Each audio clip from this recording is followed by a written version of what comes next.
Hello everyone. इस video के अंदर हम अपना रिकॉग्नाइजर बनाएंगे आइडेंटिफायर्स और कीवर्ड्स के लिए। तो हमारे आइडेंटिफायर होते क्या हैं? हम जानते हैं कि किसी भी लैंग्वेज के अंदर हमारे पास वेरिएबल होते हैं, हमारे पास फंक्शन नेम्स होते हैं। होने का तो हमारे पास स्ट्रक्ट के नाम्स भी हो सकते हैं, एनम के नेम हो गए, या हमारे पास क्लास के नेम हो गए। फॉर एग्जांपल मैं अगर ये लिख दूं कि क्लास ए, तो ये भी मेरा एक आइडेंटिफायर होगा। तो बेसिकली हम अपने सिंपल लेक्चर के अंदर क्या मान के चल रहे हैं कि हमारे पास सिर्फ वेरिएबल और फंक्शंस हैं। हम स्ट्रक्ट एनम क्लास वगैरह का केस नहीं देख रहे, लेकिन इनको भी हैंडल किया जा सकता है बड़ी आसानी से। तो आइडेंटिफायर बेसिकली वो होते हैं कि ये सारी चीज़, वेरिएबल हो गया, फंक्शन नेम हो गया, या जो भी है, ये हम आइडेंटिफायर की तरह ट्रीट करेंगे। और कीवर्ड्स क्या होते हैं? कीवर्ड्स वो आइडेंटिफायर होते हैं। तो पहली चीज़ ये है कि keyword are special type of identifiers which have special meaning.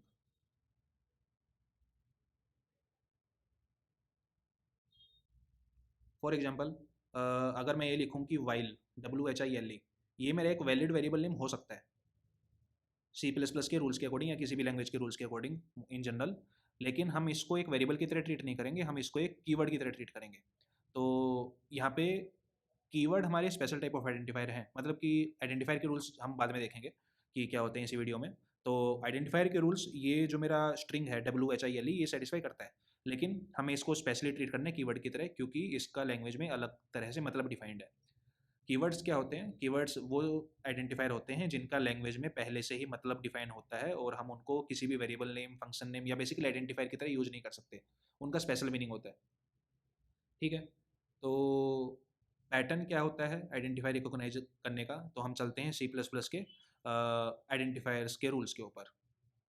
तो हम learncpp.com वेबसाइट के ऊपर जाएँ अगर, और वहाँ पे हम इसमें जाएँ, topic number 1.7, keywords and naming identifiers. तो यहाँ पे अपने को दिखेंगे लिस्ट ऑफ कीवर्ड्स जो कि C++ के अंदर हैं। इसका मतलब है कि अगर इन लिस्ट में से मैं कोई भी, मतलब, एंटिटी उठाऊँ, तो वो एक मेरा कीवर्ड की तरह ट्रीट होगा, आइडेंटिफायर की तरह ट्रीट नहीं होगा। ठीक है। तो जैसे कि हमारे पास वाइल लूप के लिए वाइल वाला आ गया, इफ एल्स के लिए इफ आ गया, हमारे पास गो टू एक कीवर्ड है, कॉन्स्टेंट एक कीवर्ड है C++ के अंदर, बहुत सारे हैं। तो ये सारी मेरी एग्जॉस्टिव लिस्ट है। इसका मतलब ये हुआ कि कोई भी आइडेंटिफायर जो कि मेरा इन सबसे अलग है, वो मेरा नॉर्मल वेरिएबल या फंक्शन के नेम की तरह ट्रीट हो सकता है। लेकिन अगर मेरा आइडेंटिफायर इनमें से किसी एक की तरह है, तो वो मेरा कीवर्ड की तरह ट्रीट होगा। C++ में कुछ स्पेशल आइडेंटिफायर्स भी हैं, इनको हम ट्रीट नहीं करेंगे क्योंकि ये थोड़ी कॉम्प्लेक्सिटी बढ़ाते हैं हमारी उसको लेक्चर के केस में। तो हम इसको अभी इग्नोर करेंगे। तो आइडेंटिफायर के लिए हमारे पास C++ में 4 नेमिंग रूल्स हैं अकॉर्डिंग टू दिस वेबसाइट। तो हमारा जो आइडेंटिफायर है वो कोई कीवर्ड नहीं हो सकता है, क्योंकि कीवर्ड हमारे रिजर्व्ड होते हैं। हम ये जानते हैं कि हम लेक्चर के फेज के अंदर ही कीवर्ड और आइडेंटिफायर को अलग अलग स्प्लिट कर देंगे। उसके बाद हम ये देखते हैं कि आइडेंटिफायर हमारे सिर्फ लेटर्स से हो सकते हैं, माने कि स्मॉल A to Z और कैपिटल A to Z, या नंबर से हो सकते हैं, माने कि 0 to 9 कोई भी डिजिट हो गई, या मेरा अंडरस्कोर कैरेक्टर। इसका मतलब ये है कि इनके अलावा अगर कोई भी कैरेक्टर हुआ, वो मेरा आइडेंटिफायर के अंदर काउंट नहीं होगा। तो वैलिड आइडेंटिफायर नहीं होगा वो चीज़। तो इसका मतलब क्या हो गया कि स्पेशल सिंबल हो गए, जैसे कि @ हो गया या हैशटैग हो गया, ये सब कुछ हमारे आइडेंटिफायर की तरह ट्रीट नहीं होंगे। मतलब आइडेंटिफायर के नेम के अंदर हम इनको नहीं डाल सकते, ना कि कोई वाइट स्पेस। ठीक है। और एक और एडिशनल रूल है कि आइडेंटिफायर जो है वो मेरा या तो लेटर से बिगिन होना चाहिए या अंडरस्कोर से बिगिन होना चाहिए। ये मेरा नंबर से स्टार्ट नहीं हो सकता। अब नंबर से स्टार्ट क्यों नहीं हो सकता, ये इसके बारे में हम चर्चा नहीं करेंगे, क्योंकि हमारी लेक्चर के अंदर एम्बिग्यूटी आ सकती है कि अगर हम इसको अलाउ कर देंगे कि कोई भी वेरिएबल हमारा नंबर से स्टार्ट होगा, तो उन एम्बिगुअस रीजन्स की वजह से हम इसको इंक्लूड नहीं करते, और ज़्यादा डिटेल के अंदर हम जा नहीं रहे। ठीक है। और C++ हमारी केस सेंसिटिव है। और इसका मतलब क्या हुआ कि अगर मेरा आइडेंटिफायर एन वैल्यू है और दूसरा आइडेंटिफायर मेरा एन वैल्यू है, जहाँ पे ये वी कैपिटल है, या तीनों बड़े बड़े हैं, मतलब सारे कैरेक्टर्स बड़े हैं, तो ये सारे अलग अलग ट्रीट होंगे। ठीक है। एक एग्जांपल ले लेते हैं। और यहाँ पे एक चीज़ देखने की है कि यहाँ पे बेस्ट प्रैक्टिसेस जो हैं वो लैंग्वेज एनफोर्स नहीं करती। बेस्ट प्रैक्टिस हमारी एनफोर्स होती हैं कि हम किसका मतलब यूज कर रहे हैं कंसिस्टेंटली।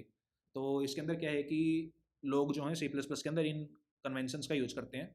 इनकरेक्ट होने का मतलब ये नहीं है कि ये कंपाइल नहीं होगा, कंपाइल होगा, कंपाइलर को फ़र्क नहीं पड़ता। इसका मतलब ये है कि बस देखने में लोगों को ये लगता है कि हाँ, इसने अच्छा कन्वेंशन यूज नहीं कर रखा और हम कन्वेंशन के अंदर ही रहते हैं ताकि कोड हमारे देखने में सुंदर भी हो और पढ़ने में आसानी रहे, वो है। तो इन चीज़ों को हम लेक्चर के अंदर कंसीडर नहीं करेंगे। ये एक एग्जांपल ये है जहाँ पे हमने वाइट स्पेस लगा दिया है। वाइट स्पेस का मतलब ये मेरा स्पेस कैरेक्टर है, तो ये मेरा एक वैलिड वेरिएबल नहीं है, जबकि ये मेरा वैलिड वेरिएबल है, ये मेरा वैलिड वेरिएबल है, ये मेरा वैलिड वेरिएबल है, लेकिन ये वाला हमारा वैलिड वेरिएबल नहीं है या वैलिड फंक्शन नेम नहीं है, क्योंकि यहाँ पे हमारा वाइट स्पेस आ गया। अगर इसकी कुछ मतलब और ज़्यादा फॉर्मल डिटेल चाहिए, एग्जैक्ट डिटेल्स चाहिए, तो हम CPP रेफरेंस नाम की वेबसाइट के ऊपर जा सकते हैं। ये URL हो गया, और इसके अंदर हमें सारे रूल्स दिख जाएंगे। तो हमारे यहाँ पे सारे के सारे कीवर्ड्स हो गए, हमारे यहाँ पर स्पेशल आइडेंटिफायर्स हो गए जिनका कॉन्टेक्स्ट के हिसाब से मतलब बदलता रहता है, जिनको हम हैंडल नहीं कर रहे। और हमारे पास प्री प्रोसेसर वाले हम इनको भी हैंडल नहीं कर रहे, मतलब जितनी भी केसेज हैं C++ के अंदर वो सभी इस वेबसाइट के ऊपर मिल जाएंगे। तो C++ के रूल्स हमने देखे, उसके बाद हम चलते हैं आइडेंटिफायर्स के DFA के ऊपर। तो DFA हम जानते हैं कि डिटर्मिनिस्टिक फाइनाइट ऑटोमेटा, हम इसका बड़ी आसानी से बना सकते हैं, और FSM की तरह हम इसका FSM बनाएंगे बेसिकली। और हम जानते हैं FSM और DFA एक ही तरह से बोलते हैं हम यहाँ पे। तो हमने क्या रूल्स पढ़े? रूल ये हैं कि हमारे पास कौन कौन से कैरेक्टर्स हो सकते हैं। हमारे पास कैरेक्टर्स हो सकते हैं capital A to capital Z, small a to small z, 0 to 9 या अंडरस्कोर। हमारे पास ये कैरेक्टर्स हो सकते हैं, ये कोमा नहीं है वैसे, तो कोमा हटा दो। तो हमारे पास ये हमारे 26 हो गए, ये हमारे पास 26 कैरेक्टर हो गए, ये हमारे पास 10 कैरेक्टर्स हो गए, ये हमारे पास एक कैरेक्टर हो गया। तो टोटल कितने कैरेक्टर हो गए? 26 गुना में 2 52, और 53 और एक 63। 63 different possible types of characters हमारे वेरिएबल नेम्स के अंदर आ सकते हैं। दूसरा रूल हमारा है must start without a number. ये रूल हमने देखा था। इसका मतलब क्या है कि स्टार्टिंग में हमारे पास या तो capital A to capital Z हो सकता है, small a to small z हो सकता है, या हमारे पास अंडरस्कोर हो सकता है। तो ठीक है, कोई बात नहीं है, हम इसका DFA बनाते हैं। DFA बनाने के लिए हमें क्या चाहिए? हमें एक स्टार्ट स्टेट चाहिए सबसे पहले। तो ठीक है, ये हमारी होगी स्टार्ट स्टेट, और मान लिया इसको मैं नंबर 0 दे देता हूँ। नंबर 0 वैसे लग सकता है, ये फाइनल स्टेट है, तो 1 से स्टार्ट कर देते हैं नेमिंग। तो मेरी स्टेट 1 है।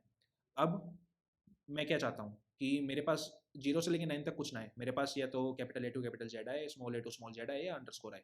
मेरे को बाकियों से फ़र्क नहीं पड़ता। तो मैं क्या करूँगा? मैं लिख दूँगा ABCD अप टू सारे Z, small a small b up to small z, और एक अंडरस्कोर। इसका मतलब ये हुआ कि इनमें से कोई भी कैरेक्टर आ गया, मैं स्टेट 1 से ट्रांजिशन करूँगा स्टेट नंबर 2 के ऊपर। ठीक है? अब अब क्या है कि मेरे पास कितने कैरेक्टर, कौन से कैरेक्टर्स आ सकते हैं? अब मेरे पास capital A to capital Z आ सकता है, ठीक है?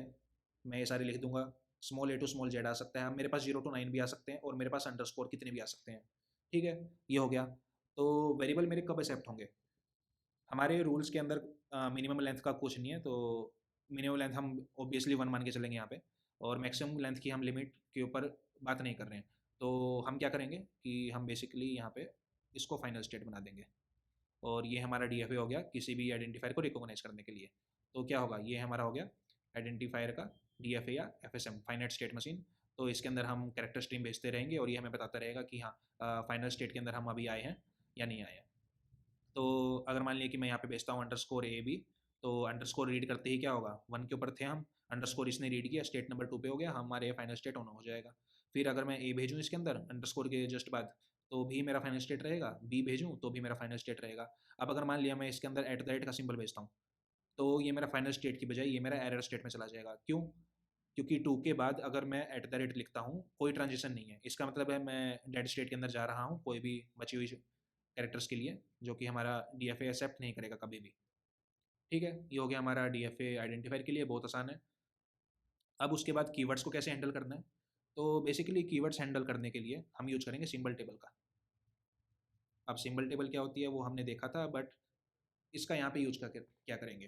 तो बात ये है कि अगर हम इस FSM की बात करें, हम इसके अंदर इफ़ भेजते हैं चलो।